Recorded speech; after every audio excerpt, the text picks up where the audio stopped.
Hey everyone, so we're in the middle of winter and I wanted to do for this week a little video on what's in season at the moment. Lavender. This lavender I'm drying out, so it's a bit wibbly wobbly at the moment. One of my absolute favourite scents is stock, and some lovely anemones, differing colours, gorgeous Australian native Camelosium. And last of all is this beautiful, look how fluffy that is, Thriptamine. So this is a very good bunch because there's lots of flowers. You can get some that don't have a lot of flowers. It's more of just the leaves, it's not as pretty. So this lavender is also known as French lavender. You might be lucky enough to be growing this in your garden. So this is called French lavender. There are other kinds of lavender, they look different. This is probably my favorite lavender. I find it to be, you know, if I've had it in water, but I've been hanging it upside down, I find it to be really sturdy and has a very, very strong scent that I really love. I find it very calming. Supposedly from the Mediterranean.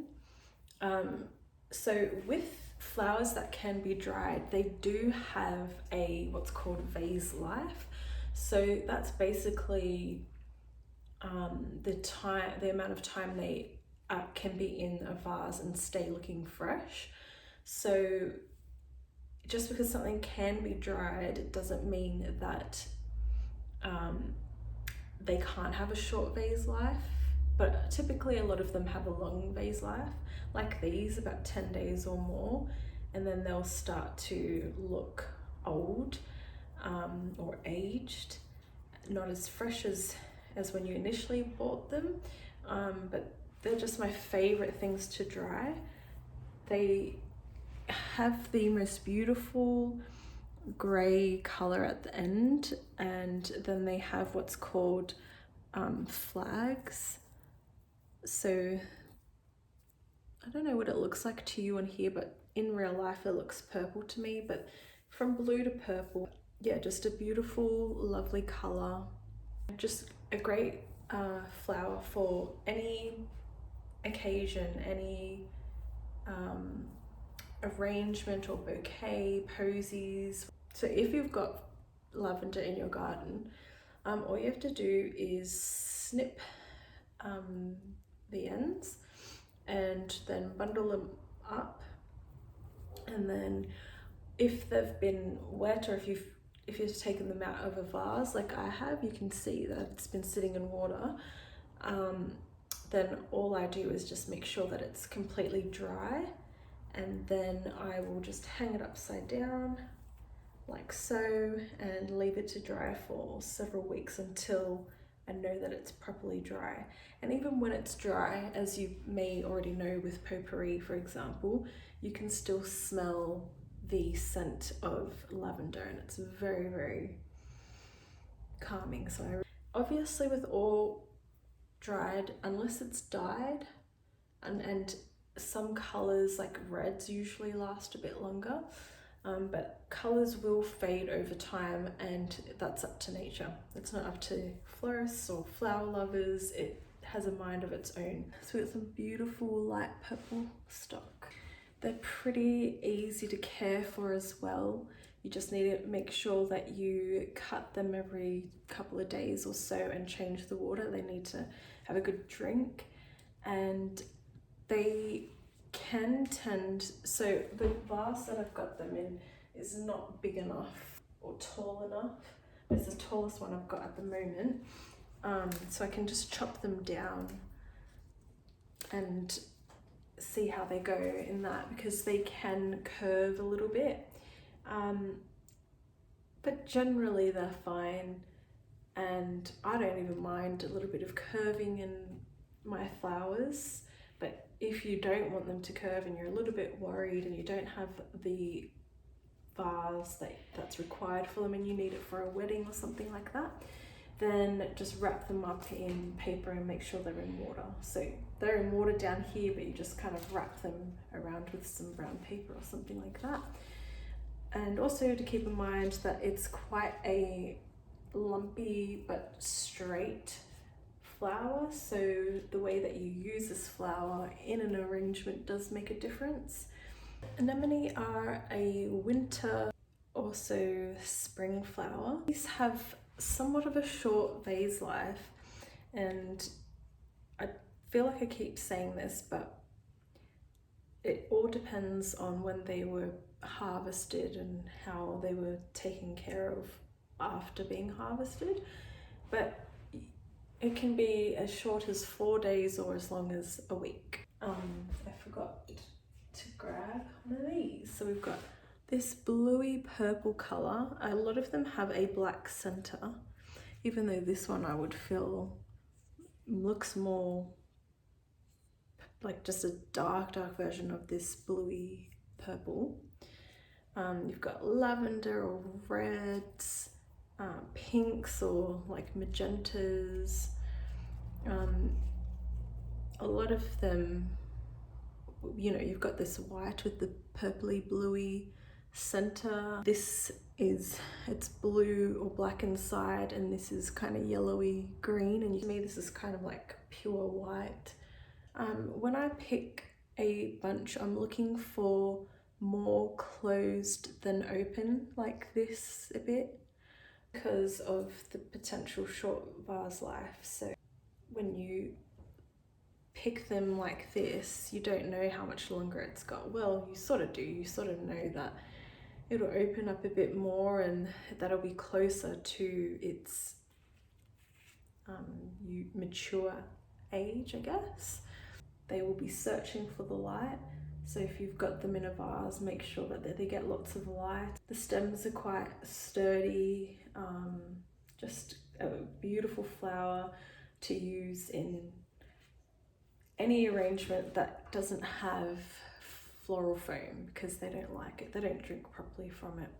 Doesn't mean you can't use it. I'm sure they'll be fine, but yeah, because it all depends on the weather and how long you need it in there and whatnot. But yeah, so these are just some of the color variations that you get, and they're just a beautiful, delicate flower. This camelosium, has such a beautiful scent. It's kind of, it reminds me of like a honey type scent. This is one of our Australian natives from Western Australia. This doesn't, I was going to say it doesn't have a lot of flowers on it, but it actually does. I don't know what I was thinking, but you can see the little pearl bits, that's what they call them, and they open up. So inside this little pearl will be one of these little florets that we see here. It's just a gorgeous, beautiful flower. It does look pearl-like on the outside as well. And one of my favorite flowers to use in arrangements. I just feel like it gives that almost daisy-like fairy tale look. So good in bouquets as well. Depending on the different cultivars, and you know, because they all are called wax flower, but they all have different names. There's even bigger floret heads than these, like huge ones. So you've got lots of variation to choose from, lots of colors. You've got pinks and whites, and this one is kind of like a mix of pink and white. They're also good because they have a good vase life, so you can get up to 2 weeks with these beauties. And as they age though, something to be mindful of, if you look at the leaves, they're kind of like little spindly pokey things, and those drop as well as the flowers, and flowers can drop as well. yeah, so they'll end up just dropping everywhere. They're typically fine if you're not touching them, but that's another way you can tell if something is a bit more mature is if you pick them up and they start to drop. It's normal and it's got a long vase life, so it's fine. I love with flowers, and sometimes, you know, in my business, when I'm trying to show a product, it's not as nice when you see something closed. It's always better when the flower is already mature. But I like it closed a bit because then it gives the opportunity for you to see it open, and then obviously the more closed it is, the longer that you've got them alive for. But sometimes if you get something that's mostly closed, you run the risk of them not actually opening because yeah, it doesn't always mean that they're going to open. So with these, you want to have quite a number of them open because they have a really good vase life anyway. Do have some little buds there, and it's totally fine, but you can see the majority of the flowers, so yeah, just to enjoy it longer. Last but not least is this beautiful Australian shrub called Thriptamine, and this is a very good bunch in my opinion because a lot of the flowers are open, it's not dropping, so I know that it's fresh. And you can get ones that just don't look as, you know, fluffy like this.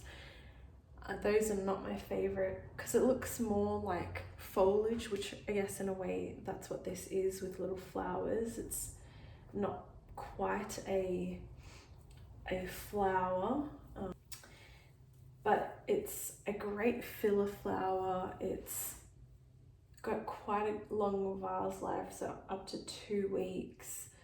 I do dry these, and I would only dry them if they have beautiful long arched stems like that, for example, with lots of flowers, because they just look and dry nicer that way. You do want to get them when the flowers are a lot more open than closed. This is what the little teeny tiny flowers on a little stem, really pretty, and they start off very similar to what I showed you from the wax flower, the Carmelosium. You've got pinks and whites. You can get dyed colours. They're not my favourite. Like, I do use more dyed flowers than I have ever before, but I'm trying to not do them. It's so tempting because the colours are beautiful, but with these, not so much, because then the dye will get on your hands. It's not amazing, and the colour is beautiful as it is, so you don't really need it to be dyed blue or, you know, pink. These guys do need to have a lot of water in their vase, so just make sure that it gets topped up. So those are the 5 flowers that I'm going to be sharing for today, and I actually forgot that I was going to present these Snowbells as one of the 5, and these Snowbells are currently growing in my garden, and they are just little gorgeous flowers. You can see these are already spent up the top, but they've got beautiful little yellow on the inside, and just imagine these in a bridal bouquet, just gorgeous. Anyway, so these are Snowbells. You might have them in your garden. I hope you enjoyed this. If you have something that you want to share with me that I haven't shared, then I'm happy to hear it, because as I always say, I'm not an expert, and I'm learning and loving flowers just as much as you guys.